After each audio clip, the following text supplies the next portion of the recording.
আজ আমি তৈরি করব আম ফুলুরি। Welcome back to my channel AHNS কিচেনের পক্ষ থেকে আমি শেফালি নিয়ে এসেছি আজ আপনাদের জন্য আরও একটি নতুন স্বাদের নতুন রেসিপি। অল্প কিছু উপকরণ দিয়ে তৈরি করব আম ফুলুরি। তো এখানে নিয়েছি পাকা আম, দেখুন এখানে দুটো পাকা আম নিয়েছি সুজি, আমুল দুধ, ময়দা, চালের গুঁড়ো, চিনি আর আছে নারকেল কোড়া, আরও অন্যান্য উপকরণও আছে। আমার আরও নিত্য নতুন রেসিপি পেতে আমার চ্যানেলটিকে সাবস্ক্রাইব করুন আর পাশে থাকা বেল আইকনটিকে অল করে রাখুন, যাতে সবার প্রথমে আমার নোটিফিকেশন আপনার কাছে পৌঁছে যায় আর আপনি অতি সহজেই দেখে নিতে পারেন। তো দেখুন এখানে যে আম দুটো আমি নিয়েছি, আম দুটো ভালোভাবে কেটে পিস করে নিয়ে ফিরে আসছি। দেখুন আমগুলো আমি কেটে নিয়েছি। আমার এটা আছে ন্যাংরা আম, তার জন্য একটু আমগুলো সাদা সাদা দেখতে। আপনারা হিমসাগর বা বোম্বাই আম নিলে কালারটা খুব সুন্দর হবে। তো দেখুন নিয়ে নিলাম একটা মিক্সচার জার। তো এখানে এই কেটে রাখা আমগুলো আমি দিয়ে দেব। আর চালের গুঁড়োটা কিন্তু আমি বাড়িতেই করে নিয়েছি। আতপ চাল 4 থেকে 5 বার ধুয়ে অল্প একটু জল দিয়ে ভিজিয়ে রেখে তারপরে মিক্সিতে গুঁড়ো করে শুকিয়ে নিয়েছি। দেখুন আমটা আমি মিক্সিতে দিয়ে পেস্ট করে নেব। আপনারা চাইলে হাত দিয়েও কিন্তু খুব সুন্দর করে মেখে নিতে পারেন। দেখুন আম আমি পেস্ট করে একটা পাত্রে ঢেলে নিয়েছি। এবার দেখুন কি করব। নিয়ে নিলাম একটা বড় সাইজের বাটি, দিয়ে দেব চালের গুঁড়ো, পরিমাণ মতো চালের গুঁড়ো, পরে যদি প্রয়োজন হয় তো আমি আবার ব্যবহার করব। দিয়ে দেব সুজি,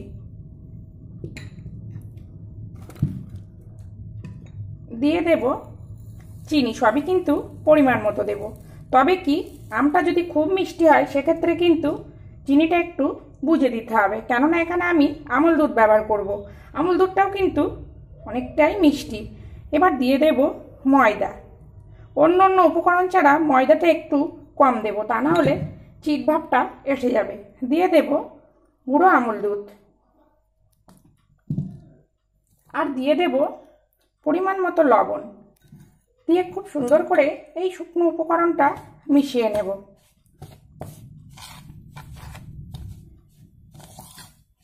প্লিজ ভিডিও দেখা শুরুতে একটা লাইক দিয়েই ভিডিও দেখা শুরু করুন। আপনার একটা লাইক আমাকে অনেক দূর এগিয়ে নিয়ে যেতে সাহায্য করবে।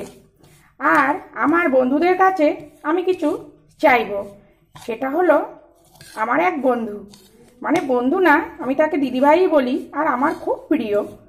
তো দিদিভাইয়ের একটা চ্যানেল ছিল টিয়ার হোম কিচেন, অনেকেই জানেন, কিন্তু কিছু সমস্যার জন্য দিদিভাই চ্যানেলটা বন্ধ করে দিয়ে আবার একটা নতুন চ্যানেল খুলেছে।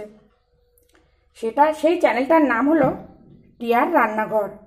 তো প্লিজ আমার যারা এখানে বন্ধু আছো অবশ্যই টিয়ার রান্নাঘর ওখানে জয়েন করে নেবে। আমি আমার দিদিভাই কমেন্ট করলে কমেন্টটা পিন করে দেব। খুব হেল্পফুল, সবাইকে ফুল ওয়াশ করে।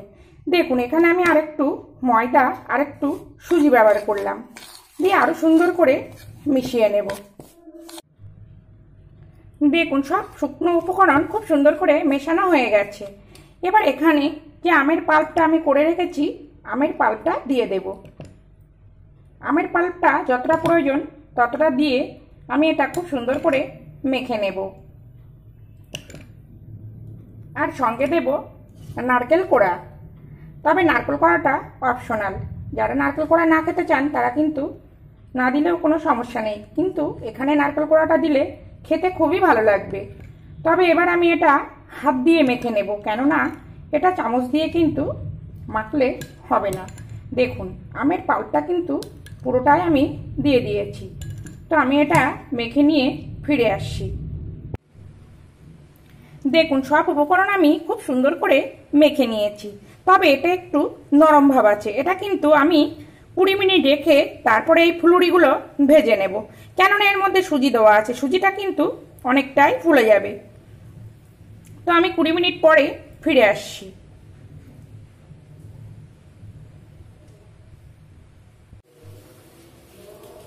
দেখুন আমি ঠিক 20 মিনিট পরে ফিরে এসেছি। আর দেখুন কতটা শুকনো হয়ে এসেছে। আর যদি দেখেন শুকনো ভাবটা একটু কম, তাহলে সেক্ষেত্রে এখানে একটু চালের গুঁড়ো মিশিয়ে নেবেন। আর আমি কিন্তু অন্যদিকে তেল গরম বসিয়ে নিয়েছি। এবার আমি ফুলুরিগুলো ভেজে নেব। দেখুন তেলটা কিন্তু গরম হয়ে গেছে। আর একটু বেশি পরিমাণে তেল দিয়েই কিন্তু এই আমের ফুলুরিগুলো ভাজতে হবে। এবার গ্যাসের জোরটা আমি মিডিয়াম করে দেব, কেননা যদি খুব জোরে গ্যাস দিয়ে ভাজা হয় তাহলে ফুলুরিগুলো ওপর থেকে পুড়ে যাবে আর ভেতর থেকে কাঁচা থেকে যাবে। দেখুন এইভাবে দিয়ে দেব। আমি একটু ছোটো সাইজ করছি, আপনারা চাইলে ছোট বড় মিডিয়াম যেরকম ইচ্ছা সেরকম সাইজ করে নিতে পারেন। আর এই পর্যন্ত আমার নতুন বন্ধু পুরনো বন্ধু যারা আমাকে পাশে থেকে সাপোর্ট করছেন তাদেরকে অসংখ্য অসংখ্য ধন্যবাদ পাশে থেকে সাপোর্ট করার জন্য। আর সেই সঙ্গে যারা সাধারণ দর্শক তাদেরকেও অসংখ্য ধন্যবাদ আমাকে পাশে থেকে সাপোর্ট করার জন্য। দেখুন এইভাবে আমি অল্প অল্প করে দিয়ে উল্টে পাল্টে ফুলুরিগুলো ভেজে নেব। প্রথমে কিন্তু খুব বেশি আমি দেব না।